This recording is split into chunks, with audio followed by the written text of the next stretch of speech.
I have a suspicion that a lot of men put more research into buying a car than to understanding what makes a relationship last. It's probably not unrelated to divorce statistics, but the research on what actually works turns out to be considerably more useful than anything you'll find in a car brochure. Welcome to the Quiet Midlife. In this episode, I'm looking at long-term relationships, specifically what the research says about what keeps them working and what doesn't. Not the romantic version, the actual evidence, which is both more demanding and probably more useful than most accounts of the subject. So, by the end of this episode, you'll understand what genuinely predicts relationship success and the 4 patterns that reliably destroy them. You'll learn why men and women tend to communicate differently under pressure, and what, practically, can be done about all of it. This one's worth listening to whether your relationship is thriving, struggling, or it's somewhere in that large middle ground that most long-term partnerships occupy most of the time. So, let's get into it. Let's start with the most durable myth in relationship psychology, and it's probably the most damaging. It's the idea that the key to a successful relationship is about finding the right person. This is the compatibility myth. It's appealing because it's simple. You find the right one, everything else follows.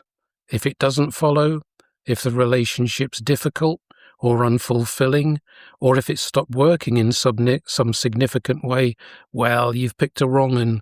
Better luck next time.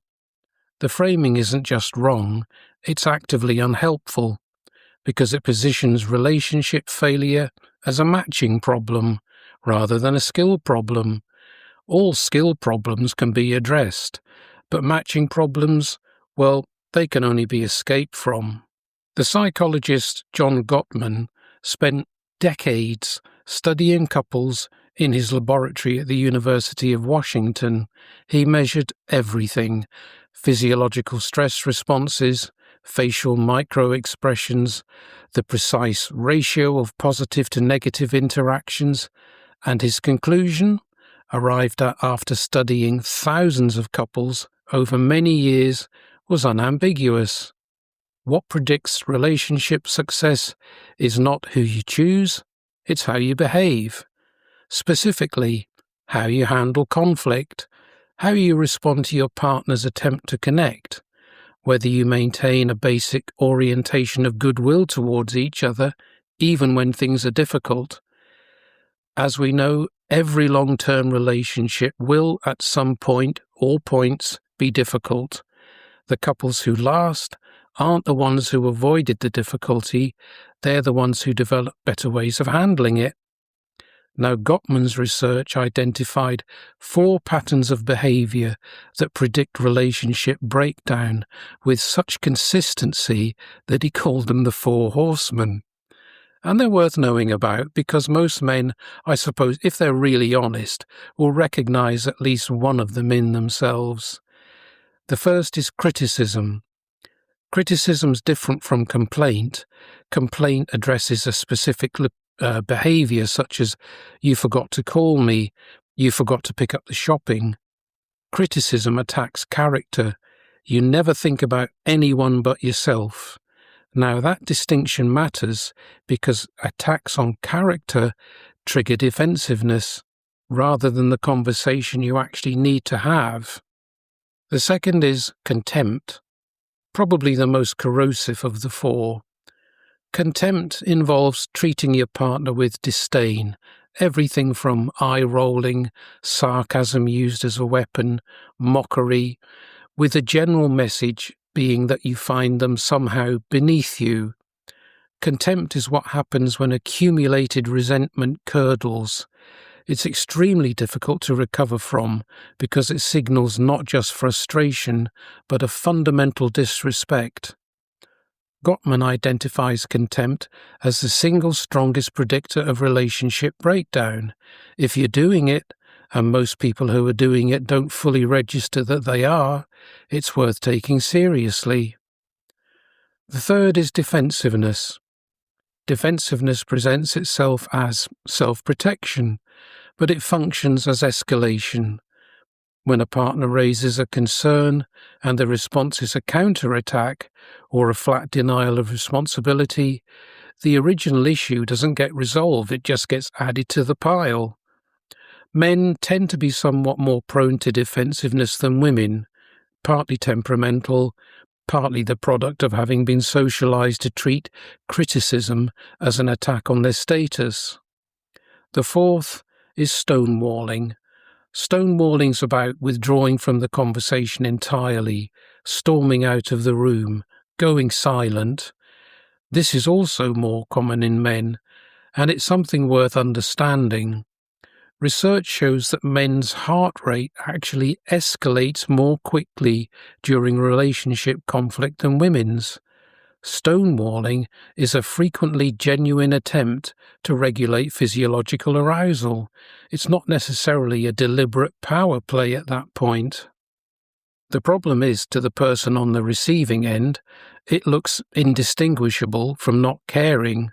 So there are the four patterns: criticism, contempt, defensiveness, and stonewalling. The more of these that are present in a relationship, the more reliably the relationship is in difficulty, the more reliably it is heading somewhere that neither person particularly wants to go. Men are not, in general, poor communicators.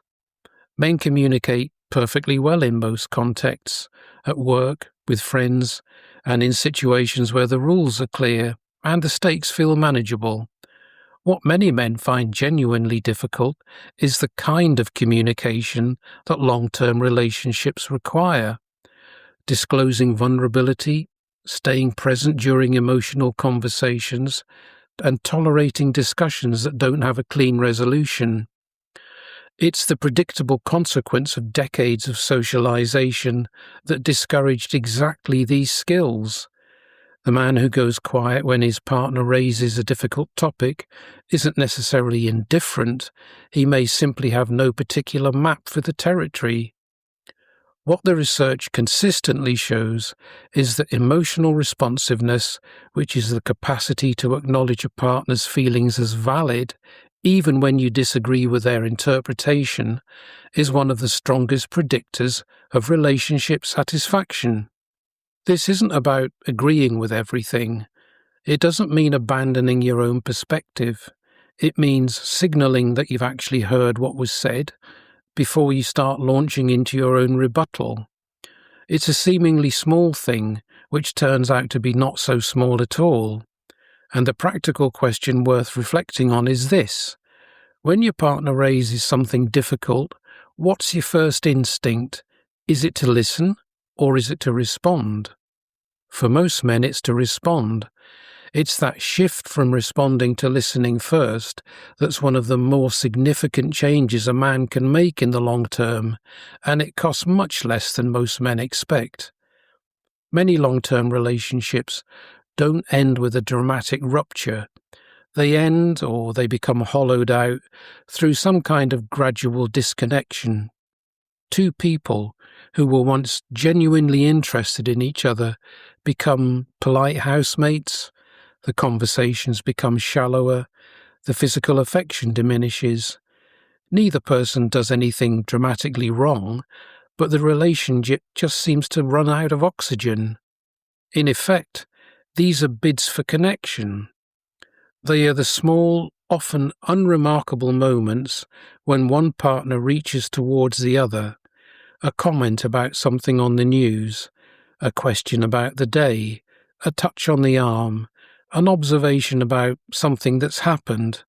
They're not grand gestures, but they are the connective tissue of a relationship, and if they're consistently ignored or deflected, usually not out of malice but out of some sort of distraction or tiredness or simple unawareness, then the tissue starts to atrophy. The relationship that was once warm becomes civil. The civility that was once warm becomes courtesy, and courtesy, sustained over years without warmth beneath it, isn't a relationship, it's more of a shared administrative arrangement, and the practical implication is pretty straightforward, though not always easy. Paying attention to those small moments matters much more than the occasional grand gesture. The weekend away won't compensate for 6 months of half-present conversations. The anniversary dinner will never restore what 300 evenings of distraction have gradually removed. The investment is daily, it's low effort, it's individuality, but it's cumulative in its effect. Long-term relationships and sexual intimacy are connected in ways that men often find difficult to discuss, even with their partners. The research on sexual satisfaction in long-term couples is pretty consistent. Frequency matters much less than quality, and quality is closely linked to emotional connection, perceived responsiveness, and, somewhat inconveniently for many men, honest communication about what each person actually wants. Many men operate on the assumption that sexual difficulty in a long-term relationship is principally a physical matter, and they deal with it accordingly, by either ignoring it or catastrophizing about it.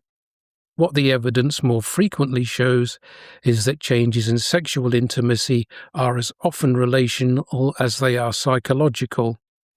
Resentment, emotional distance, unexpressed needs, these show up in the bedroom with considerable reliability. It's not a comfortable finding, but it's a useful one, because it means that many sexual difficulties in long-term partnerships are responsive to the same things that improve the relationship generally: better communication, greater emotional attentiveness, and a willingness to have the conversations that feel awkward.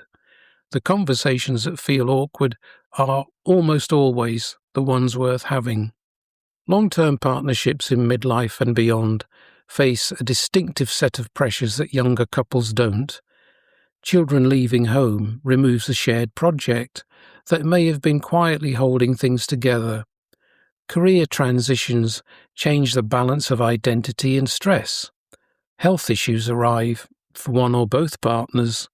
The question of what the relationship actually is, stripped of the roles and the routines that defined it for decades, becomes unavoidable. Some couples find it liberating. Others discover that they've been so focused on the practical infrastructure of family life that they've lost track of each other as people. Neither of these outcomes is inevitable, and the research on relationship satisfaction over the lifespan shows a typically U-shaped curve. Satisfaction tends to be high early on in a relationship. It tends to dip during the child-rearing years, and for couples who stay together, it often rises again in later life. It's not guaranteed, it doesn't happen automatically, but it does suggest that the difficulties of midlife are not necessarily the beginning of the end. For many couples, they're the beginning of something rather different, and with some effort, considerably better. This effort required is not heroic, it's just consistent. It's the small daily investment in the person you chose and who chose you back, and who deserves the same quality of attention that you gave them before the children and the career and the 20 years of accumulated routine that quietly replaced it. A quick word now on professional support. Couples therapy, specifically with a therapist trained in relationship work, is one of the more effective interventions available for relationships that are in difficulty. The research on its outcomes is really reasonably positive, particularly when it's accessed before the difficulty has become very entrenched. The obstacle for most men is the same obstacle that prevents most male help-seeking, the perception that seeking help signals failure. It doesn't.